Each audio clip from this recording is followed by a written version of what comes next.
So let's have a look at a few example shots when it comes to sharpness using the Laowa 24mm probe lens here. And as you can see, at the sort of micro macro level, so to speak, it's reasonably sharp.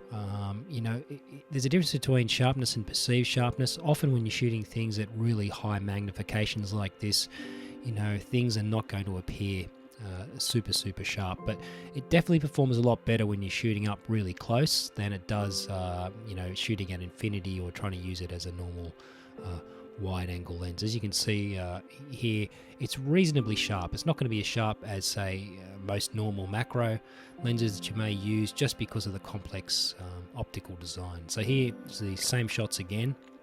I just cropped in 200% on the image now. Just have a look and see if it actually is, maintaining sharpness and holding up detail. And as you can see, the center of the image is reasonably sharp, but you can see it does fall away on the sides. It becomes significantly less sharp, but it still does a reasonable job when you're shooting real close-up objects. Like you can tell just here, you can see the middle of the image is quite sharp. The sides are not so sharp. But overall, it still maintains a good level of sharpness and detail for the type of shots that you're going to be doing with this lens. It's not a macro replacement as such. It really is a specialty lens designed to get these type of certain shots. So here's just some example footage where I put the lens on a Smart Slider Mini. It's just a little motorized 20 centimeters of travel slider, and just set the speed quite low and tracked over a bunch of just Chinese notes that are on a table here. And it's going to be moving around a little bit. The problem is with the long lens barrel on a small slider like this is it's going to move around because of that magnification level as well. But it does enable you to get these really interesting shots here where you're tracking back over stuff, something that could be potentially very boring, like shooting banknotes like we're doing here. But we can track over these, and just a small 20 centimeters of travel on the slider means you can get these super long shots that are quite interesting, and you can come back over things and reveal stuff. Here is even closer, and now I'm just going really slowly and just tracking across this bill, and it's it provides really interesting ways of getting some unique shots for certain things. I'll just let you watch the rest of this vision, and then I'll come back and talk a bit more when we go out to some of the other tests.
So how does the bokeh look on this lens? Well, it's not actually particularly very good at all.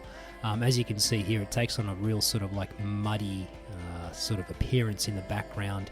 It's not actually that pleasant. Here's a crop in on that same image, and you can see it's not a particularly pleasant bokeh that you're looking at. It's sort of muddy and just washed out.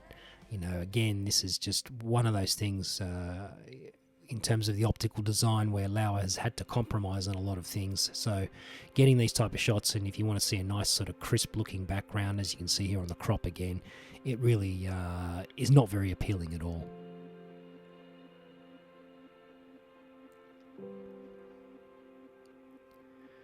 Again, here's just we're shooting a pen here, or a marker as such, and you can see the bokeh. I'll just crop in here 200% on this image, and you can see it's sort of very washed out, and it's not particularly appealing.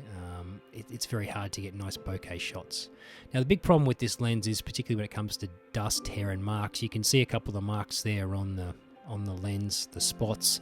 I found this was a big problem using the lens in a lot of environments because it's a long barrel and it's very small, and you're going to be poking it into things or going through foliage or leaves or grass or shooting animals. If anything brushes up against that lens, you get these little marks, and it's incredibly hard to see usually when you're shooting, and you know, you're going to end up with these type of problems. Now, as far as flare control goes as well, again, it's a bit of a problem. This lens does flare quite heavily. Particularly if you're shooting anything that's you know, heavily backlit like this, or shooting towards the sun, you get a lot of flare. It's not controlled very well. Now if you want to use this lens as a normal wide angle lens, here you go, here's a shot with it. It's not really good shooting at infinity like this. It's a very soft looking image, and you know, while you could use it in this way, I wouldn't recommend it because the image is just really soft and quite nasty. Here's a 200% crop in on that image, and you can see there's just no detail or resolution. The sharpness is really lacking.